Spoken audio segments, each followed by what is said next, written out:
नमस्कार। प्राइम समाचारमा स्वागत छ। म संगीता कटुवाल। म दृष्टिवाणी थेताल। सुरु गरौं अहिलेसम्मका प्रमुख समाचारबाट। संवैधानिक इजलासमा संसद विघटनको मुद्दाको सुनवाईमा सरकारी वकिलहरूको अवरोध। प्रधान न्यायाधीशद्वारा मुद्दा हाल्ने चेतावनी। न्यायालयमाथि हुर्मत लिन खोजेको आरोप। आइतबार 3479 जना कोरोना संक्रमित थपिए। 6636 जना निको, 79 जनाको मृत्यु। सबै नागरिकलाई खोप उपलब्ध गराउन सरकारलाई दबाबै दबाब। संविधान अनुसार जिम्मेवारी प्रति प्रतिबद्ध रहेको प्रधान सेनापति थापाको स्पष्टोक्ति। लोकतन्त्र विरुद्ध नजाने प्रतिबद्धता। फास्ट ट्र्याक निर्माणमा अनियमितताको आरोपको खण्डन। नेकपा एमालेको खनाल नेपाल समूहले तत्काल अर्को पार्टी नखोल्ने। ओलीको चालबाजीपूर्ण वार्ताको भ्रममा नपर्न कार्यकर्ताहरूलाई आग्रह। संगठन विस्तारमा केन्द्रित हुन निर्देशन। संघ र प्रदेशमा प्रतिपक्ष बनेको नेपाली कांग्रेस पहिलो पटक सरकारमा सहभागी। कर्णालीमा 2 मन्त्रीले लिए शपथ। प्रदेश 1 सरकारलाई दिएको माओवादीको समर्थन फिर्ता। चर्को घाममा श्रमिकलाई काम लगाउने कतारका 84 कम्पनी कारवाहीमा। स्वास्थ्य सुरक्षाका मापदण्ड पालना नगरेको आरोप।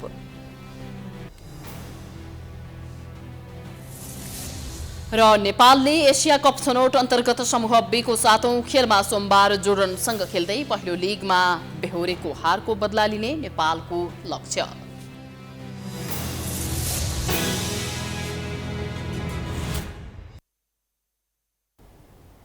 अब समाचार विस्तारमा। प्रतिनिधि सभा विघटन सम्बन्धी मुद्दाको सुनवाईका क्रममा संवैधानिक इजलासमा तमासा भइरहेको छ भन्दा फरक नपर्ला। न्यायाधीश र अधिवक्ताहरू बीचको सवाल जवाब सुन्दा त रोचक लाग्दा तर यथार्थमा आलोचना योग्य भइरहेको छ।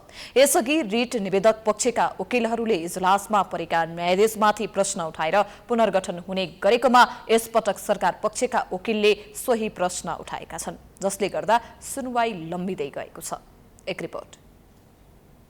प्रतिनिधि सभा विघटन विरुद्ध परेको रिटमा आजदेखि प्रारम्भिक सुनवाई गर्ने तयारी भए पनि आज पनि प्राविधिक विषयमा नै इजलास केन्द्रित भयो।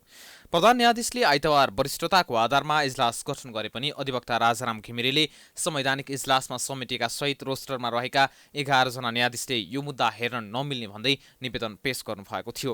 त्यसो त योभन्दा अगाडि प्रधान न्यायाधीश चोलेन्द्र शमशेर जवराको अध्यक्षतामा गठित संवैधानिक इजलासमा परेका 2 न्यायाधीश तेजबहादुर केसी र बमकुमार श्रेष्ठमाथि विपक्षी गठबन्धनका वकिलले प्रश्न उठाएपछि बहस इजलास गठनमै रोकिएको थियो। आइतबार पुनर्गठित इजलासमा कार्की र भट्टराई परे तर केसी र श्रेष्ठ परेनन्। इजलासमा यसअघि विपक्षी वकिलहरूले गरे जस्तै यसपटक सरकार पक्षका वकिलले पनि 2 न्यायाधीश कार्की र भट्टराई बस्न नमिल्ने जिकिर गरेका छन्। महान्यायाधिवक्ता रमेश बडालले संवैधानिक इजलासमा सुनवाई सुरु नहुँदै इजलास पुनर्गठनप्रति आपत्ति जनाउँदै नेकपा मुद्दामा राष्ट्रपति र प्रधानमन्त्री कार्यालय विपक्षी नभएको भन्दै उक्त मुद्दामा फैसला गरेको आधारमा कुनै न्यायाधीश इजलासमा बस्न नमिल्ने र कुनै न्यायाधीशले सो फैसलासँग जोडेर हेर्दा पनि बस्न मिल्ने कुरा तर्कसङ्गत नहुने बताउनु भएको हो। वरिष्ठ अधिवक्ता सुशील पन्तले यो इजलासमा कार्की र भट्टराई बस्न नमिल्ने जिकिर गर्नुभएको छ। उहाँले संवैधानिक इजलासमा रहने अन्य न्यायाधीशको विकल्प रहेको भन्दै अस्ति अलग राय दिएका न्यायाधीश बस्न नमिल्ने तर्क गर्नुभएको हो।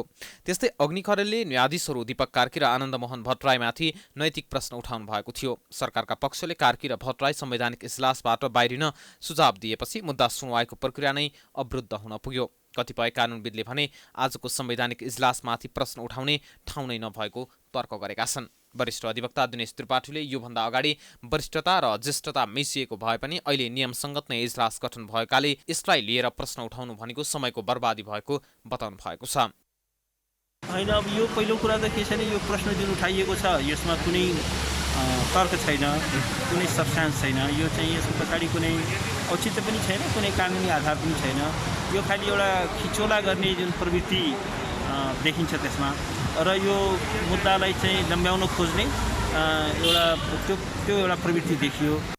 सहकर्मी न्यायाधीशमाथि आक्षेप लगाएर बाहिरिएका न्यायाधीशले इजलासमा बस्न नमिल्ने उनीहरूको दाबी छ। न्यायाधीश ईश्वर खतिवडाले वरिष्ठताका आधारमा इजलास गठन भएको भन्दै शङ्का नगर्न आग्रह गरे पनि सरकार पक्षका वकिलले 2 न्यायाधीश हट्नुपर्ने माग गरेका छन्। यसैबीच प्रधान न्यायाधीश राणाले कुनै पनि न्यायाधीशले मुद्दा हेर्न मिल्दैन भनेर दाबी गर्नु कसुर हो भन्दै निवेदन दिनेहरूलाई निवेदन फिर्ता लिन चेतावनी दिनुभएको थियो। त्यस्तै वरिष्ठ अधिवक्ता बद्रीबहादुर कार्कीले न्यायालयको फैसलामा विश्वास छैन भनेर राजनीतिक दबाब दिन नमिल्ने बताउनु भएको छ। संवैधानिक इजलास गठनको विषयमा सरकारी वकिलहरूले विरोध गरेपछि रिट निवेदकको तर्फबाट बहस गर्दै वरिष्ठ अधिवक्ता कार्कीले यो विषयमा अनावश्यक हट नगर्न आग्रह गर्नुभएको हो। त्यस्तै वरिष्ठ अधिवक्ता रमण कुमार श्रेष्ठले निवेदकले बहस नै नगरी इजलासमा विपक्षीले प्रश्न उठाएको भन्दै आपत्ति जनाउनु भएको छ। श्रेष्ठले यसअघि आफूहरूले स्वार्थ बाँचिएको कुरा मात्रै उठाएको पनि स्पष्ट पार्नु भएको छ। त्यस्तै वरिष्ठ अधिवक्ता टीकाराम भट्टराईले संविधान करिब करिब ध्वस्त भएको भन्दै यसलाई न्यायपालिकाले बचाउनु पर्ने बताउनु भएको छ। उहाँले कार्यपालिकाले न्यायमा अवरोध गर्न नपाउने पनि स्पष्ट पार्नु भएको छ। त्यस्तै उहाँले कार्यपालिकाले न्यायालय नै विघटन गर्न खोजेको समेत बताउनु भएको छ। सरकारी पक्षले निरन्तर विरोध जनाएपछि न्यायाधीश ईश्वर खतिवड़ाले अब इजलास गठनको बहस हुन नसक्ने जवाब दिनुभएको छ। आइतबार इजलासकै बारेमा बहस भएकाले मुद्दामा प्रवेश नगरी न्यायाधीशहरू उठेका छन्। यसबारे कुनै आदेश आउने वा नआउने प्रश्न पारिएको छैन। खोप अभियान सुरु भएपछि कोरोना संक्रमणको दोस्रो लहर पनि तीव्र गतिमा फैलियो, जसका कारण खोपको प्रभावकारितामाथि प्रश्न पनि उठ्यो। तर खोप लगाएकाहरूलाई संक्रमण भए पनि खासै असर नगर्ने कुरा पुष्टि भइसकेको छ। त्यसैले पनि अहिले खोपको महत्त्व बढ्दै गएको छ। तर सरकारले सबै नागरिकलाई खोपको व्यवस्था गर्न सकेको छैन। एक रिपोर्ट। यतिबेला कोरोना भाइरस संक्रमण भएका सबैजसो देशमा खोप अभियान चलिरहेको छ।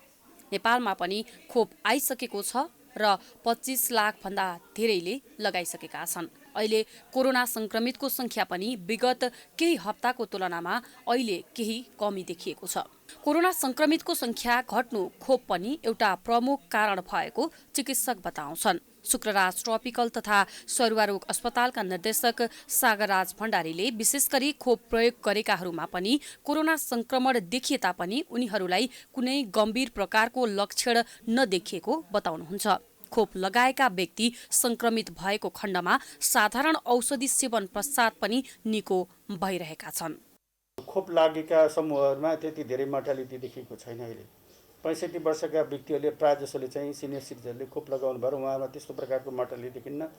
मोर्टालिटी भनेको 50 वर्ष मुनिका बढी मात्रामा देखिएको छ, जो यो खोप सेवाबाट वञ्चित भएका छन्। खोप लगाएका व्यक्ति पनि केही संक्रमण देखिएको छ। संक्रमण हुँदाखेरि उहाँहरूलाई त्यस्तो प्रकारको गम्भीर प्रकारको लक्षण देखिँदैन। हल्का प्रकारको लक्षण 3-4 दिनमा साधारण औषधि खाइसकेपछि निको हुने त्यो अवस्था देखिएको छ। खोपको अभावका कारण अहिलेसम्म लक्षित वर्गले समेत खोप पाएका छैनन्। पहिलो डोज खोप लगाएकाहरू समेत दोस्रो डोज खोपको प्रतीक्षामा रहेका छन्। तर उनीहरूले कहिलेसम्म खोप पाउँछन् भन्नेमा सरकार नै अनभिज्ञ छ, किनकि नेपाललाई चाहिने भन्दा निकै कम मात्रामा खोप उपलब्ध भएको छ। यो खोप हामीले समयमा सबैलाई लगाउन सकेर समुदाय स्तरको रोग प्रतिरोधात्मक क्षमता विकास गर्न सक्दा हामी सबैका लागि राम्रो, भरपर्दो र उपयुक्त प्रविधि विधि अहिलेसम्म भएमध्येको यसलाई लिइन्छ।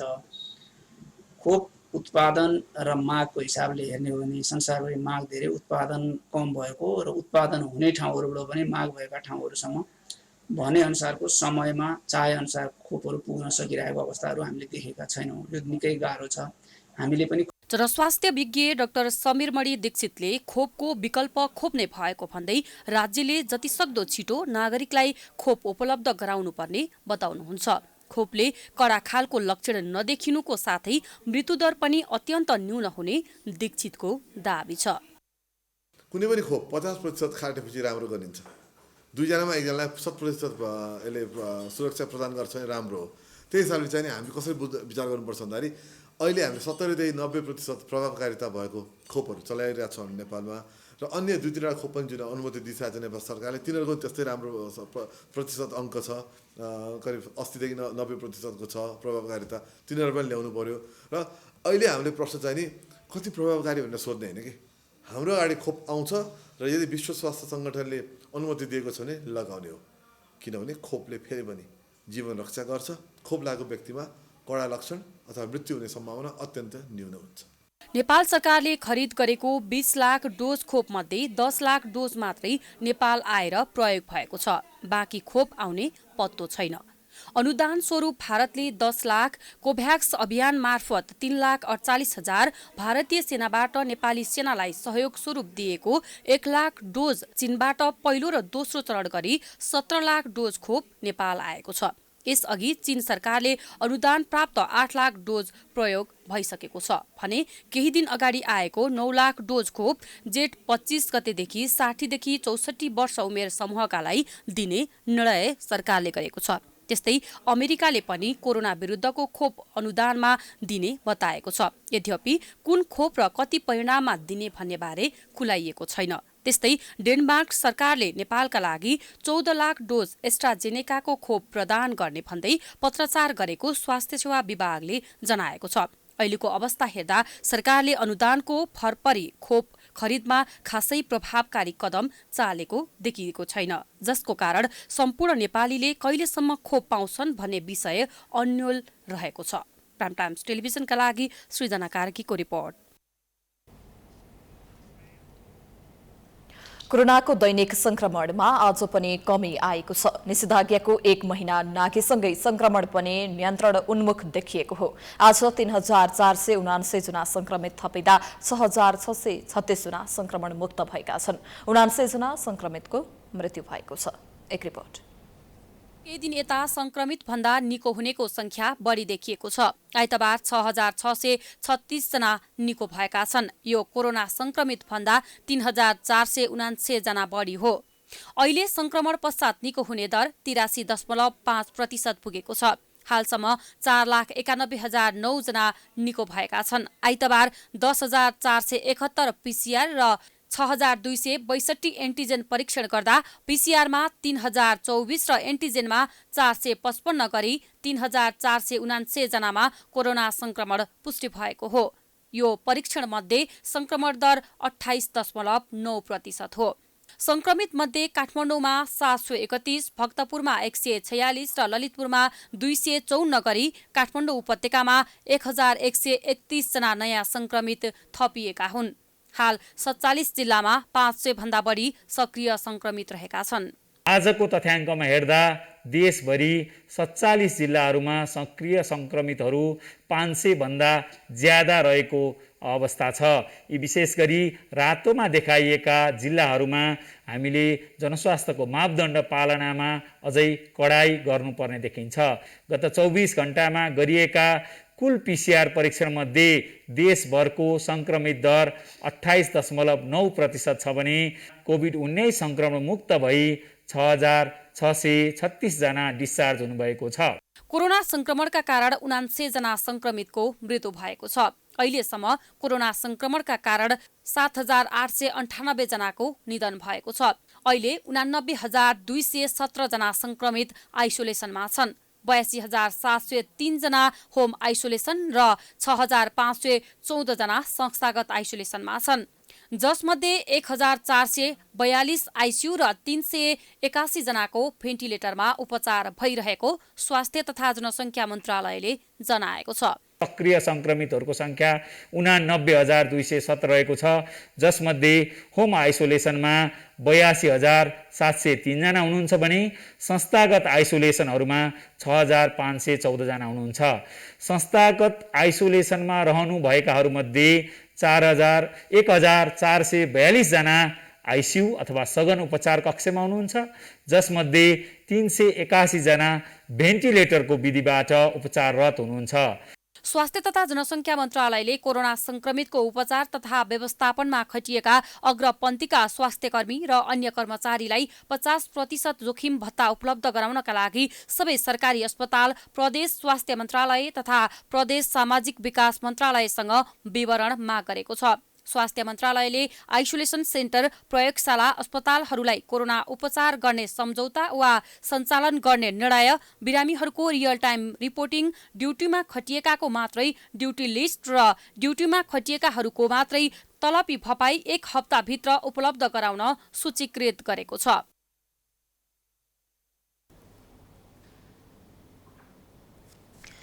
अब स्वास्थ्यकर्मीमाथि कुटपिट तथा आक्रमण गरेमा 5 लाख जरिवाना र 5 वर्ष कैद हुने व्यवस्था भएको छ।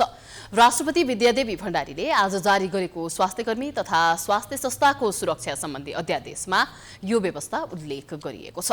राष्ट्रपति विद्यादेवी भण्डारीले स्वास्थ्यकर्मी तथा स्वास्थ्य संस्थाको सुरक्षा सम्बन्धी पहिलो संशोधन अध्यादेश 2078 जारी गर्नुभएको हो। राष्ट्रपति भण्डारीले नेपालको संविधानको धारा 114 को उपधारा 1 अनुसार नेपाल सरकार मन्त्री परिषदको सिफारिसमा अध्यादेश जारी भएको राष्ट्रपतिको कार्यालयले जनाएको छ। पछिल्लो समय आफूहरूमाथि आक्रमण बढेपछि आफूहरूको सुरक्षाका लागि कडाभन्दा कडा सजायको व्यवस्था सहित कानून ल्याउन स्वास्थ्यकर्मीहरूले माग गर्दै आएका थिए।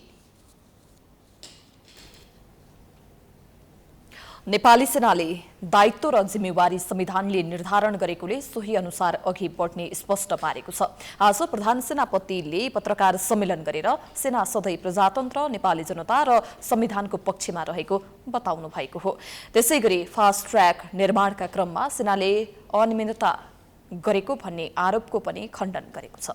एक रिपोर्ट।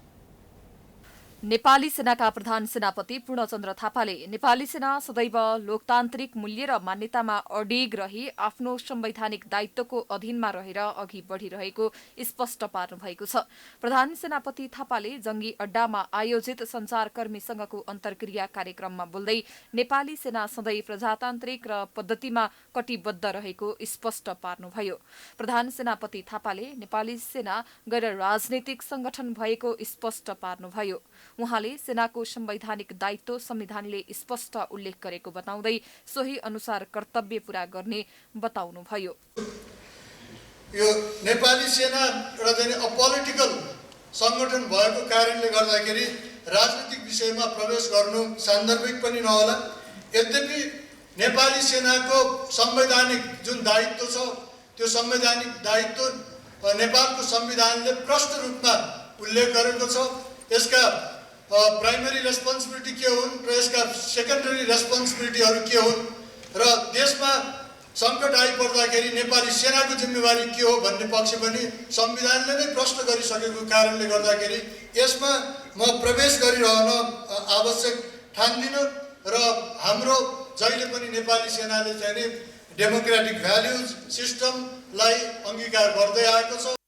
अन्तर्क्रियामा संचारकर्मीहरूसँग प्रश्नहरूको जवाफ दिने क्रममा प्रधान सेनापति थापाले फास्ट ट्र्याक निर्माणको काम 2081 सालसम्ममा सकाउने सोच सेनाको रहेको बताउनुभयो।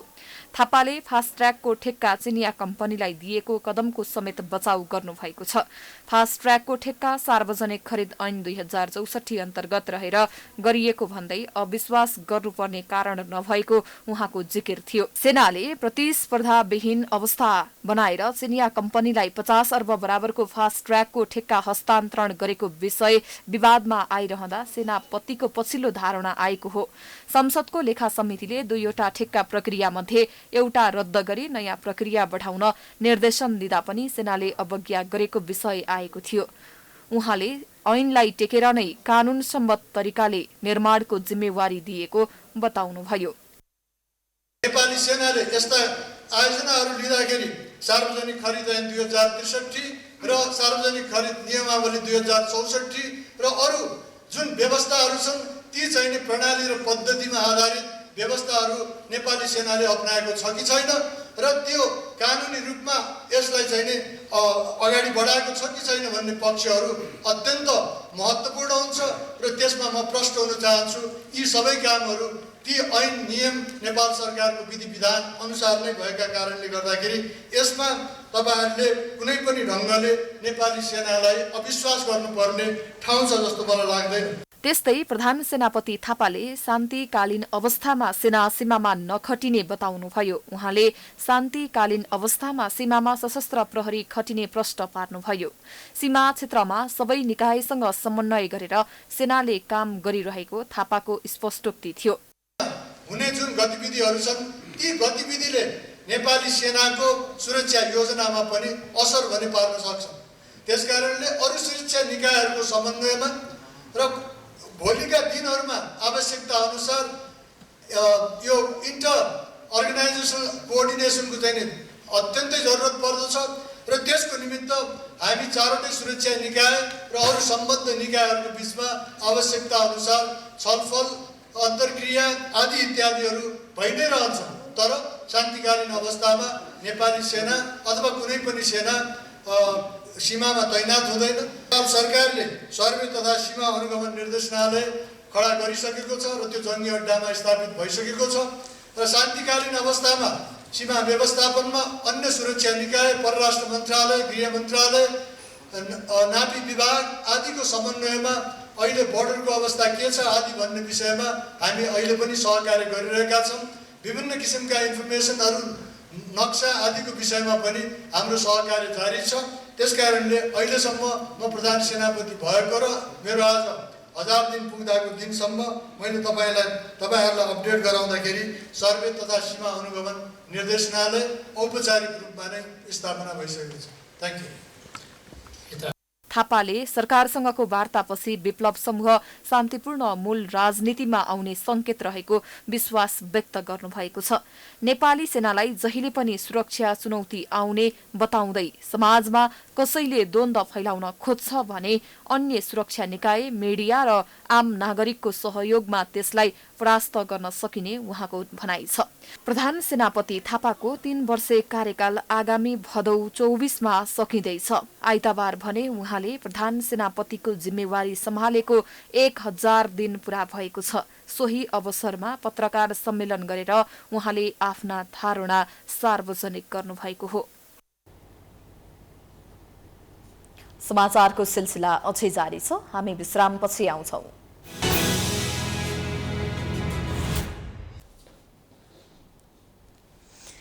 विश्रामपछि स्वागत छ। अब बाँकी समाचार।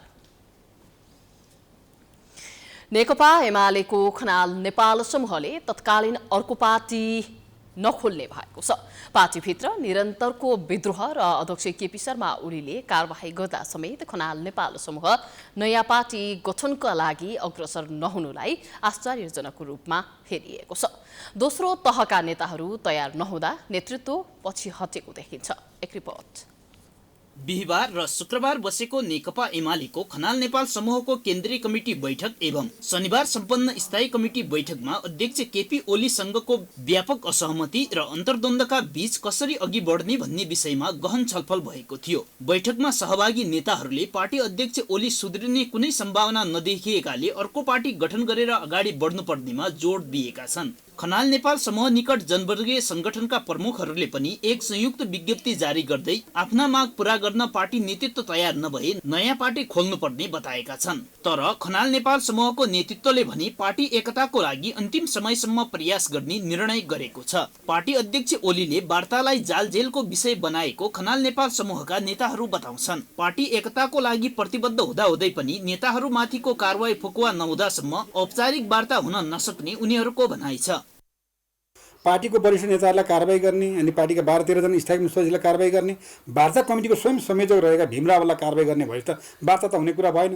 त्यसैले हामी अहिले पनि के चाहन्छौँ भने त्यो कारवाहीलाई फिर्ता लिने, जेठ 2 को अवस्थाबाट पार्टीलाई सञ्चालन गर्नु पर्यो, फागुन 28 गतेको निर्णयलाई पुरै खारेज गर्नु पर्यो, संसद विघटन गर्नु पर्यो। दोस्रो पटक पनि त्यो पनि मेरो गल्ती हो, भुल भयो भने उहाँले स्वीकार्ने खाले कुरा सहमति हुन सक्यो भने अहिले पनि नेकपा एमाले भित्र त्यो एकताको सम्भावना हुन्छ भन्ने हामीले लागिरहेको छ। खनाल नेपाल समूहका दोस्रो तहका प्रभावशाली नेताहरू सुरेन्द्र पाण्डे, घनश्याम भुसाल, गोकर्ण विष्ट र योगेश भट्टराईले एमालेलाई विभाजित गर्न नहुनेमा जोड दिइरहेका छन्। केन्द्रीय कमिटी र स्थायी कमिटी बैठकमा पार्टी एकताको लागि अन्तिम समयसम्म कोसिस गर्नुपर्ने बताएका यी नेताहरूको सुझावलाई खनाल नेपाल समूहको नेतृत्वले नजरअन्दाज गरेमा प्रभावशाली युवा नेताहरूको साथ गुमाउनु पर्नेछ। त्यसो भएमा नयाँ पार्टी गठन गरेर पनि खासै सफलता नमिल्ने नेतृत्वको चिन्ता छ। वरिष्ठ नेता माधव नेपाल अर्को पार्टी गठन गर्नबाट पछि हट्नुको मूल कारण युवा नेताहरूको साथ नमिल्नु रहेको राजनीतिक विश्लेषक बताउँछन्। स्वाभाविक रूपमा आफ्नो यत्रो रगत पसिना खर्च गरेर सिर्जिएको पार्टीको विघटन कसैले पनि प्रियकर कुरा हुँदैन। अन्तिम अवस्थासम्म जोड गरौँ भन्ने उहाँहरूको प्रयास होला, तर त्यो सम्भव होला भन्ने मलाई लाग्दैन। घटनाक्रमले प्रधानमन्त्री ओली सचिने सम्भावना कुनै पनि हालतमा देखिएको छैन र त्यो देखिँदैन। खनाल नेपाल समूहले पार्टीभित्र विद्रोह गरिरहेको भए पनि नयाँ पार्टी गठन गर्न ढिलाइ गर्दा नेता कार्यकर्ताहरूमा न घरको न घाटको भइन्छ कि भन्ने डर छ। त्यही भएर एकपछि अर्को गर्दै नेताहरू खनाल नेपाल समूहबाट ओली समूहतिर पलायन भइरहेका छन्। प्राइम टाइम्स टेलिभिजनका लागि प्रकाश जोशी, काठमाडौँ। हुन त नेपालमा मन्त्री फेरबदल हुनु आम नागरिकका लागि कुनै नौलो कुरा होइन। वर्ष नपुग्दै केही महिना र दिनका लागि मात्रै मन्त्री भएका थुप्रै उदाहरण पनि छन्। तर पार्टीका कार्यकर्ता, आफन्त र शुभचिन्तकलाई बधाई दिन र मन्त्रालयका कर्मचारीलाई स्वागत गर्न निकै हतारो हुन्छ। नवनियुक्त मन्त्रीहरूको पहिलो दिन अर्थात् आइतबार कस्तो रह्यो त? हेरौँ यो रिपोर्ट। कोरोना महामारी नियन्त्रणका लागि काठमाडौँ उपत्यकामा लगाइएको निषेधाज्ञाका कारण देशको प्रमुख प्रशासनिक केन्द्र सिंहदरबार 1 महिनादेखि सुनसान थियो। मन्त्रालयहरूमा पनि सीमित कर्मचारीको भरमा काम भइरहेको थियो। तर शुक्रबार प्रधानमन्त्री केपी शर्मा ओलीले राष्ट्रिय जनता समाजवादी पार्टीलाई सरकारमा सहभागी गराउँदै मन्त्रीमण्डल पुनर्गठन गरेपछि सिंहदरबारमा पनि चहलपहल वात्तै बढेको छ। शुक्रबार राति नै पद तथा गोपनीयताको शपथसँगै पदभार ग्रहण गरेका मन्त्रीहरूको काम भने आइतबारबाट सुरु भयो, जसका कारण नवनियुक्त मन्त्रीहरूलाई बधाई दिन कार्यकर्ता र शुभचिन्तकको भिड नै लागेको देखिन्थ्यो। नेकपा एमालेबाट मन्त्री भएका नेताहरू भन्दा जसपाबाट मन्त्री भएका नेताहरूको मन्त्रालयमा घुइँचो थियो। कतिपय मन्त्रालयमा कार्यकर्ता र शुभचिन्तक मन्त्रीलाई पर्खँदै बसिरहेका थिए। पहिलो दिन भएकैले होला बधाई शुभकामना दिनेहरूकै कारण मन्त्रीको गलामा पनि माला, खादा र निधारमा टीका देखिन्थ्यो। मन्त्रीहरू मन्त्रालयका विषयगत ब्रिफिङ सुन्न र कर्मचारीसँग परिचय गर्नेदेखि शुभकामना लिनमै दिन बिताएका छन्। दिनभरि अब साथीहरूसँग भेटघाट, स्वागतमै दिन आज पुरा बित्दैछ र अब उहाँ आउँदा फेरि अब हरेक समितिका, पार्टीका कार्यकर्ता साथीहरू, कर्मचारी साथीहरू आज दिनभरि स्वागतमै र स्वागतको साथसाथ पनि अब बसेर पनि उहाँको समस्या पनि के कस्तो छ उहाँ त्यो पनि सुन्यो र समस्या मात्र होइन समाधान पनि के गर्दा राम्रो हुन्छ। समस्या मात्र भनेर हुँदैन, समाधान उसको लागि पनि के गर्दा राम्रो हुन्छ। ठिक छ, समस्या त समस्यै छ भन्नाले त्यसलाई कसरी गर्दा राम्रो हुन्छ भने त्यसतर्फ पनि आज दिनभरि त्यही हाम्रो छलफल चाहिँ भइरहेछ। बालबालिका जस्तो अब अहिले बालबालिका, यो महिला बालबालिका तथा ज्येष्ठ नागरिक जुन अहिले यो मन्त्रालयमा म अहिले राज्य मन्त्री भएर आएको छु, नियुक्ति भएको छु। अनि मलाई चाहिँ यही क्षेत्रमा काम गरेको हुनाले मलाई चाहिँ एकदम सजिलो पनि हुन्छ र म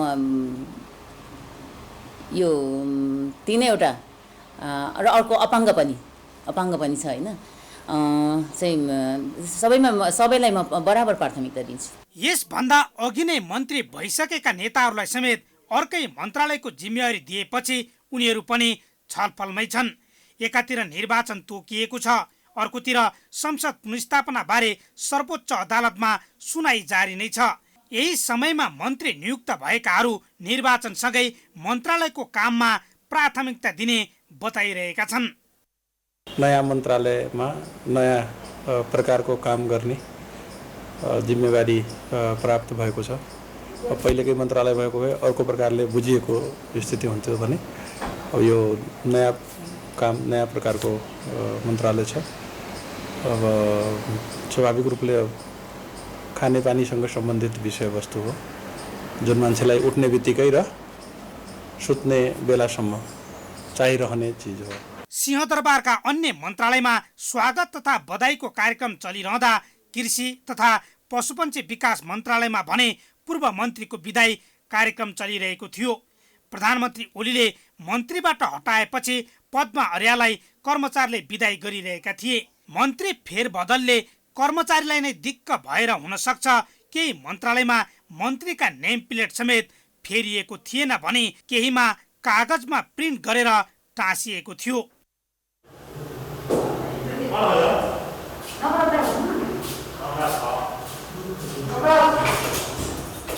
पछिल्लो राजनीतिक घटनाक्रमले प्रधानमन्त्री ओली सुरक्षित हुन जसपाको साथ रोज्दा आफ्नै पार्टीका नेता सरकारबाट बाहिरिनु परेको छ भने केहीको चित्त बुझाउन फेरि मन्त्री बनाउनु परेको छ।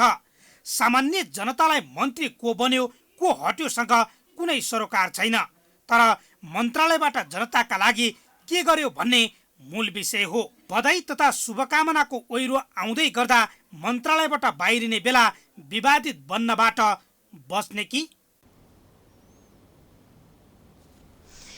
केन्द्रदेखि प्रदेशसम्म प्रमुख प्रतिपक्षमा रहेको नेपाली कांग्रेस कर्णाली प्रदेश सरकारमा सहभागी भएको छ।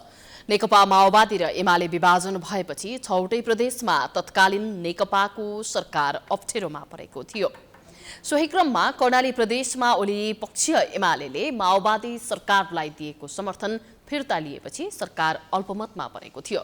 माओवादी, कांग्रेस र एमाले माधव पक्षको समीकरणपछि कर्णाली प्रदेशमा पुनः महेन्द्र बहादुर शाही विश्वासको मत लिएर सरकार जोगाउनु भएको थियो। समीकरणपछि कर्णाली प्रदेश सरकारमा आज कांग्रेस सहभागी भएको हो। कांग्रेसका 2 जना मन्त्रीले शपथ लिएका छन्। मुख्यमन्त्री महेन्द्र बहादुर शाही नेतृत्वको सरकारमा नियुक्त सामाजिक विकास मन्त्रीमा यज्ञबहादुर बेसी र ऊर्जा तथा जलस्रोत मन्त्रीमा दिनबन्धु श्रेष्ठ नियुक्त हुनु भएको हो। नवनियुक्त मन्त्रीहरूलाई प्रदेश प्रमुख गोविन्द प्रसाद कलौनीले पद तथा गोपनीयताको शपथ ग्रहण गराउनु भएको छ। वैशाख 3 गते मुख्यमन्त्री महेन्द्र बहादुर शाहीलाई विश्वासको मत दिएको कांग्रेस झण्डै 2 महिनापछि सरकारमा सहभागी भएको हो। 2074 साल यता नेपाली कांग्रेसले कर्णालीबाट पहिलो पटक सत्तारोहण सुरु गरेको छ। पुनर्गठनपछि कर्णाली मन्त्री परिषद अब 8 सदस्य भएको छ। उता प्रदेश 1 मा नेकपा माओवादी केन्द्रले सरकारलाई दिएको समर्थन फिर्ता लिएको छ। प्रदेश 1 सभाको सदस्य दलका नेता इन्द्रबहादुर आङ्बोले सरकारको समर्थन फिर्ता लिएको पत्र दर्ता गराएको प्रदेश सभा सचिवालयका सचिव गोपाल प्रसाद पराजुलीले बताउनु भएको छ। पत्रमा मुख्यमन्त्री शेरधन राई संसद र संसदीय मूल्य मान्यताप्रति अनुत्तरदायी भएको, सरकार सञ्चालनमा पूर्ण रूपमा असफल, कोभिड नियन्त्रण, रोकथाम र उपचारका लागि साथै सुशासन कायम गर्न नसकेकाले समर्थन फिर्ता लिएको उल्लेख गरिएको छ। माओवादी केन्द्र प्रदेश 1 संसदीय दलको 2077 चैत्र 16 गतेको निर्णयले दलको नेतालाई सरकारको समर्थन फिर्ताको प्रत्यायोजित अधिकार अनुसार समर्थन फिर्ता लिएको आङ्बोले बताउनु भएको छ। प्रदेश 1 मा नेकपा एमाले ओली पक्षीय नेता शेरधन राईको नेतृत्वमा सरकार गठन भएको थियो।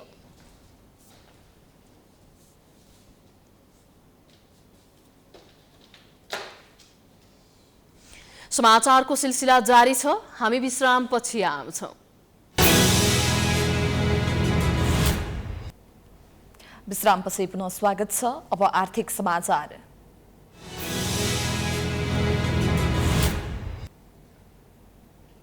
नेपालमा इन्धनको मूल्य कहिले र किन बढाइन्छ उपभोक्तालाई पत्तै हुँदैन।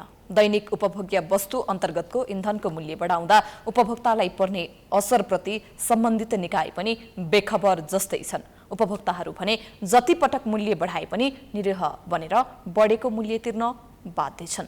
एक रिपोर्ट। पेट्रोलियम पदार्थको मूल्य समायोजन गर्ने काम नेपाल आयल निगमको हो। यो निगमले सम्भवतः उपभोक्ताको हितमा हुने गरी मूल्य समायोजन गर्न कहिल्यै जरुरी ठान्दैन। केवल निगमको घाटाको व्यापार र अन्तर्राष्ट्रिय बजार मूल्यको बहानामा बारम्बार मूल्य बढाइरहेको हुन्छ। उद्योग, वाणिज्य तथा आपूर्ति मन्त्रालय मातहतको निगमले शनिबार मूल्य बढाएको छ, जसको अघिल्लो दिन मात्रै उक्त मन्त्रालय प्रधानमन्त्री केपी ओलीले आफै सम्हाल्नु भएको थियो। न प्रधानमन्त्रीलाई न निगमलाई मूल्य वृद्धिले उपभोक्तालाई कस्तो असर गर्छ भन्ने कसैलाई हेक्का छैन। कोरोना महामारीले लाखौं नागरिक बेरोजगार छन्, आम्दानी घटेको छ अनि यही बेला इन्धनको मूल्य बढाइएको छ। होइन, अब यो पेट्रोल चाहिँ फ्रिक्वेन्टली बढिरहेछ र जता मनमानी गरिरहेछ। अब यो नेपाल सरकारले नेपालमा चाहिँ समस्या हो कि यो इन्टरनेसनल समस्या हो केही थाहा छैन, तर यो बढ्नु चाहिँ यो त्यति राम्रो होइन। सरकार र चाहिँ नेपाल आयल निगमको चाहिँ यो एकदम मनोमानी होइन। यस्तो चाहिँ महामारीको बेलामा होइन, जनताहरू सबै घरमा छन् होइन, अत्यावश्यक अवस्थामा मात्रै गाडी लिएर चाहिँ हिँड्ने बेलामा दिन पर दिन चाहिँ नि मूल्य वृद्धि भइरहेछ। यो चाहिँ नि सरकारले चाहिँ नि जनतालाई एकदम मारिराखेको छ। भारतीय आयल कर्पोरेसनबाट बढेर प्राप्त भएको नयाँ मूल्यका कारण नेपालमा पनि मूल्य बढेको पेट्रोल पम्प सञ्चालक बताउँछन्। त्यसो त पेट्रोल पम्प सञ्चालकलाई मूल्य वृद्धिले खासै असर गर्दैन। निगमले बढाउँछ, उनीहरू बढेको मूल्यमा बिक्री गर्छन्।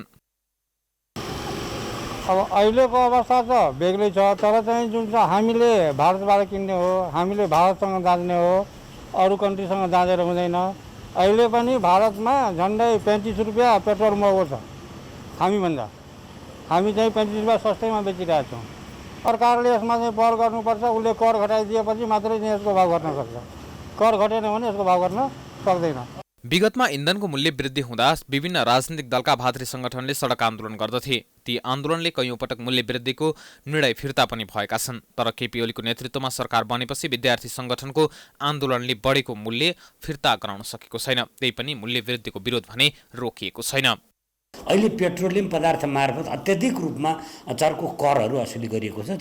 करिब करिब 70 रुपियाँको हाराहारीमा 70-72 रुपियाँको हाराहारीमा किनेको पेट्रोल अहिले हामीले 125 रुपियाँ तिर्नुपर्छ हैन। विभिन्न शीर्षकमा यो कर उठाइराख्न जरुरी छैन। अरबौं रुपियाँ जम्मा भएर बसेको छ। तर सरकारले घुमाउरो बाटोबाट जनतालाई अब यो अरू विषयमा मूल्य वृद्धि गर्ने अथवा अरू ढङ्गबाट कर उठाउने भन्दा पेट्रोलियम पदार्थमाथि घुमाउरो बाटोबाट कर लगाएर जनताको शोषण गरिरहेको छ। यो जनतामाथि गरिएको चरम शोषण भनेको जनताको चुलो बन्द गराउने नियतसँग उद्देश्य छ। यता नेपाल आयल निगमले भने घाटाको व्यापार र अन्तर्राष्ट्रिय बजार मूल्य देखाएर पन्छिने गरेको छ। मूल्य समायोजनपछि पनि निगमलाई पेट्रोलमा 5 रुपियाँ 32 पैसा, डिजल तथा मट्टीतेलमा 3 रुपियाँ 17 पैसा र खाना पकाउने ग्यासमा 258 रुपियाँ 46 पैसा प्रति सिलिन्डर घाटा रहेको निगमका प्रवक्ता विनितमणि उपाध्यायको भनाइ छ। अन्तर्राष्ट्रिय बजारमा निरन्तर रूपले बढेको क्रुड आयलको मूल्य, अमेरिकी डलरको तुलनामा हुने नेपाली रुपियाँको अवमूल्यन, अनि त्यसपछि त्यसको आधारमा चाहिँ हामीलाई इन्डियन आयल कर्पोरेसनले हामीलाई पठाउने मूल्य सूची, यावत कुराहरूको कारणले गर्दाखेरि यो यसरी मूल्य चाहिँ निरन्तर उकालो लागिरहेको अवस्था हो। यति समायोजन पश्चात पनि अहिले हामीलाई 5 रुपियाँ 32 पैसा प्रति लिटर पेट्रोलमा घाटा छ भने 3 रुपियाँ 17 पैसा डिजलमा घाटा छ र एक ग्यास सिलिन्डरमा एउटा एलपीजी को एउटा सिलिन्डरमा 258 रुपियाँ 46 पैसा अझै पनि हामीलाई घाटा छ। स्वचालित मूल्य प्रणाली अनुसार पटक पटक बढाए पनि मूल्य घटाउनु पर्ने बेला नेपाल आयल निगमले भने घटाउने गरेको छैन। 2077 साल मङ्सिर 27 गते पेट्रोलको मूल्य प्रति लिटर 108 रुपियाँ थियो। त्यसपछि पटक पटक 10 देखि 15 दिनको अन्तरमा मूल्य बढाएर अहिले प्रति लिटर 125 रुपियाँ पुर्याइएको छ। अब फेरि कुन दिन मूल्य बढ्ने हो ठेगान छैन। अब अन्तर्राष्ट्रिय समाचार।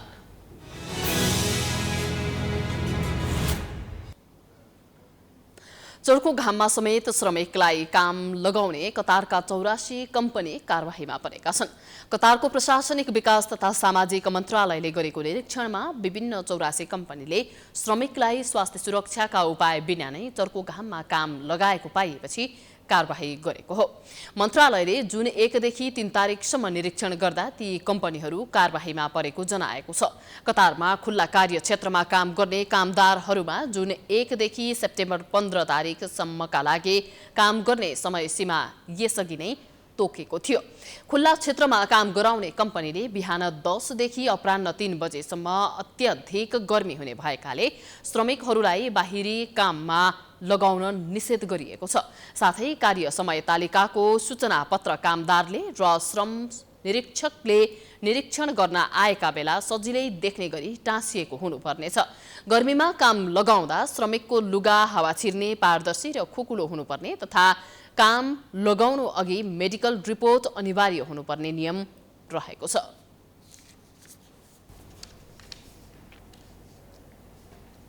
अब खेलकुद समाचार।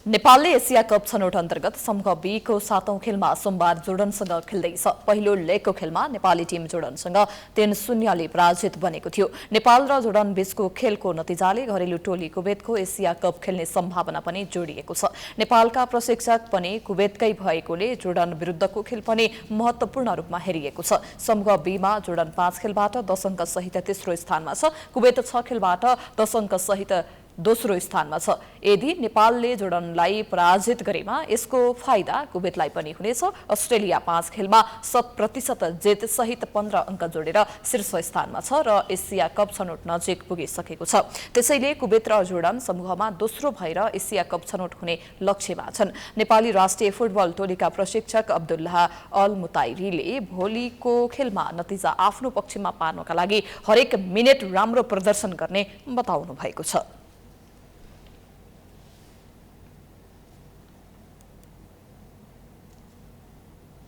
यो सँगै हामी समाचारको अन्त्यमा आइपुगेका छौं। जाँदा जाँदै प्रमुख समाचार पुनः एकपटक। संवैधानिक इजलासमा संसद विघटनको मुद्दाको सुनवाईमा सरकारी वकिलहरूको अवरोध। प्रधान न्यायाधीशद्वारा मुद्दा हाल्ने चेतावनी। न्यायालयमाथि हुर्मत लिन खोजेको आरोप। आइतबार 3479 जना कोरोना संक्रमित थपिए। 6636 जना निको। 79 जनाको मृत्यु। सबै नागरिकलाई खोप उपलब्ध गराउन सरकारलाई दबाबै दबाब। संविधान अनुसार जिम्मेवारी प्रति प्रतिबद्ध रहेको प्रधान सेनापति थापाको स्पष्टोक्ति। लोकतन्त्र विरुद्ध नजाने प्रतिबद्धता। फास्ट ट्र्याक निर्माणमा अनियमितताको आरोपको खण्डन। नेकपा एमालेको खनाल नेपाल समूहले तत्काल अर्को पार्टी नखोल्ने। ओलीको चालबाजीपूर्ण वार्ताको भ्रममा नपर्न कार्यकर्ताहरूलाई आग्रह। संगठन विस्तारमा केन्द्रित हुन निर्देशन। संघ र प्रदेशमा प्रतिपक्ष बनेको नेपाली कांग्रेस पहिलो पटक सरकारमा सहभागी। कर्णालीमा 2 मन्त्रीले लिए शपथ। प्रदेश 1 सरकारलाई दिएको माओवादीको समर्थन फिर्ता। सरको घाममा श्रमिकलाई काम लगाउने कतारका 84 कम्पनी कारवाहीमा। स्वास्थ्य सुरक्षाका मापदण्ड पालना नगरेको आरोप।